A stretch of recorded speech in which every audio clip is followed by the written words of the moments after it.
Igbo mụrụ m ekene m n'ụbọchị nke taata asị m ebe onye nọ na-enene m nya ma alụ nwoke m ma alụ nwaanyị mma na m o nwere ozi anyị ji ebe n'ụbọchị nke taata mana ozi m anya m bụ onye mgbasa ozi m ike nwute gị makwa n'ike ọma nwute gị because ihe dị n'ụwa bụ na ịma mmeta ụwa niile mma na ọmacha ihe ọbụla ime n'ụwa ọsọkwa ya na-eke ndị mmadụ ego kwa mgbọsị aka ya sị na imetere ya biko o nwere ihe na-eme na Igbo anyị maka na asị na ndị usoro okpukpe ihe alụ okpu eze mbọsị ha alụ ya ewere ọchịchị ọchịgba onye ọbụla enwere vidiyo liki na ịntanetị mbọsị anụnwa enegide m vidiyo ahụ anya negide nwee sị mba ka m kwukwa ya ka o si dị m n'obi na nwa ekwu m ekwu sị na ndị ji ESN bụ ESN na ihe anụnwa anyị na-eme ndọrọ inweta Biafra anụnwa anyị na-eme akpala ego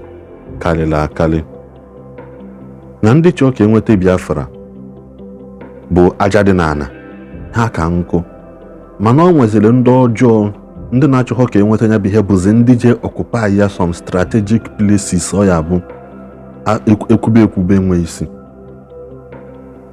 ndị chọọ ka enweta Biafra karịrị akarị mana ndị na-achọrọ ka enweta ya bụzi ndị ahụ nọ n'isi isi do na anyị na ha kwụ do na gị na ha kwụ ido na gị na ha kwụ mana ọha nwa bụzi ndị ọ na-ata gị a na-afụ gị ọnụ ka anwụnta.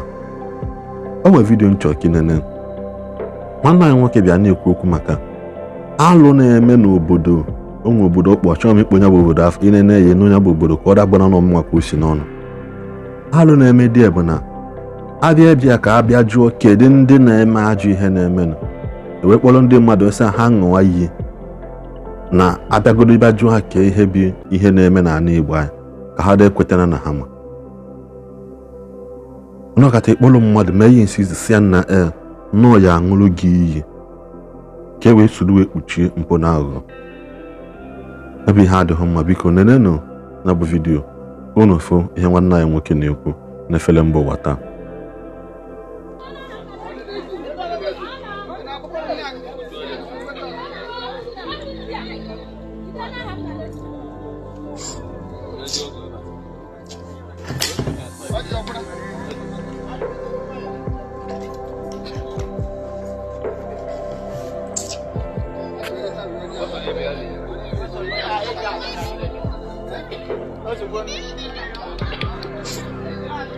Tabile.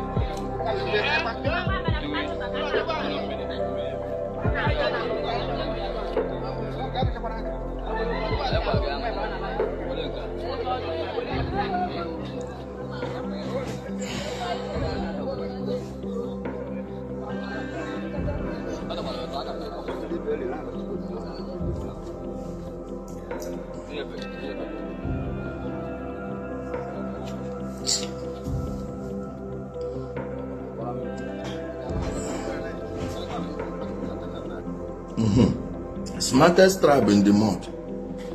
Smartest black tribe in the mud. You see it?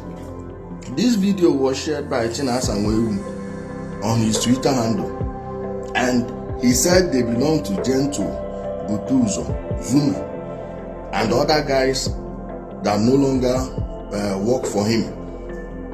That they are administering their fake oath to people at Ndi Igbo. In order not to inform the security forces about the allocations, that if they inform the security forces, this one will happen to them, that one will happen to them. Hope you saw how villagers lined up there. See how villagers lined up. Those of you from Ndi Igbo, tell your people that thing is fake. And you know you people are from Aro. You know Aro Chukuna, there the scam start. Tell them that this is fake. In the 21st century, this is what they are doing to your villagers, and all of you are keeping quiet. Those of you from Izob, I remember the other day when Igbo, some people may be angry that I mentioned Igbo, but that thing happened in his program. I'm not supposed to say that it happened there. No.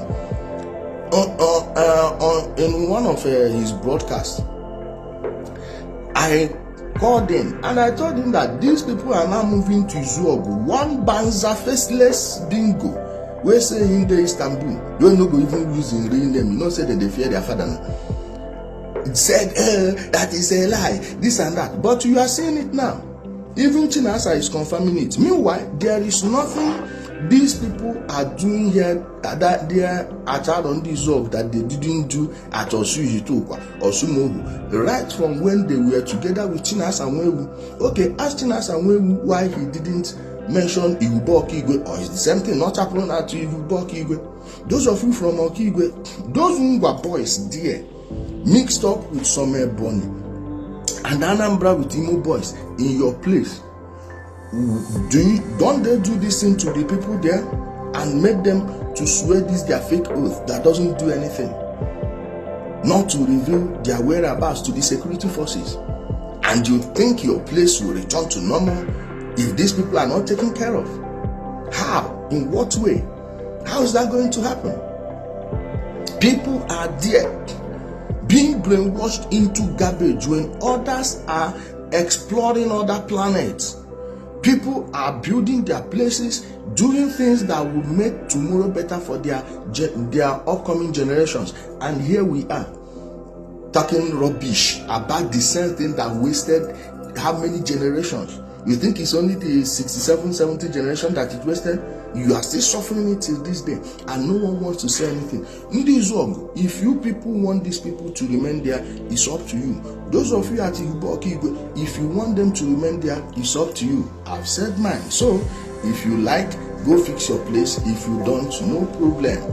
No be me and Donna get there. No be me and Donna go stay there. No go on a place again. Now. No go ever, like those people in the villages, are you seeing how they are looking? Look at the place, the environment they are in. Till date, around this work is not developed. How many people are remaining there? Can you point to me at one person in around this work today? You will say, oh, this one is as good as Dr. Aladdin 7 keys to power. Ishi. Who in your full community? And why don't you have such people anymore? Because you started glorifying 419. You started glorifying atrocities. You started tolerating what your ancestors don't used to tolerate. Now they've brought Umekberima to your place. They've burnt your palace, one of the palaces at Arondizo, and no one wants to say anything about it. Keep it up, okay? Udode. Don't worry, the other time you people were putting one nonsense juju on the road, anybody that I told you it will not work. It doesn't work. As that one did not work, this oath will not work too.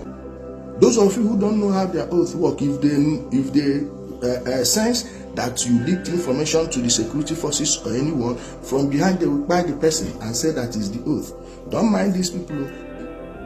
Igbo mulunze moza kenekwa munu kunu sina necha video anwa. Nyala aka na subscribe na this channel. Na agbe notification gi kine sala na nweta notification Bobble na video afa. Nke kacha zempa biko subscribe na this channel. This subscribe chai. Ihe obu ni chozi ikwu. E drop ya na comment section na this video. Ekenekwa munu bana na sino ya delo Igbo niile mma. Ebe nwoke no odeli ya mma. Ebe nwaanyị no na deli ya mma. Ekenekwa munu. Ka enwe ọnụ mgbe ọzọ.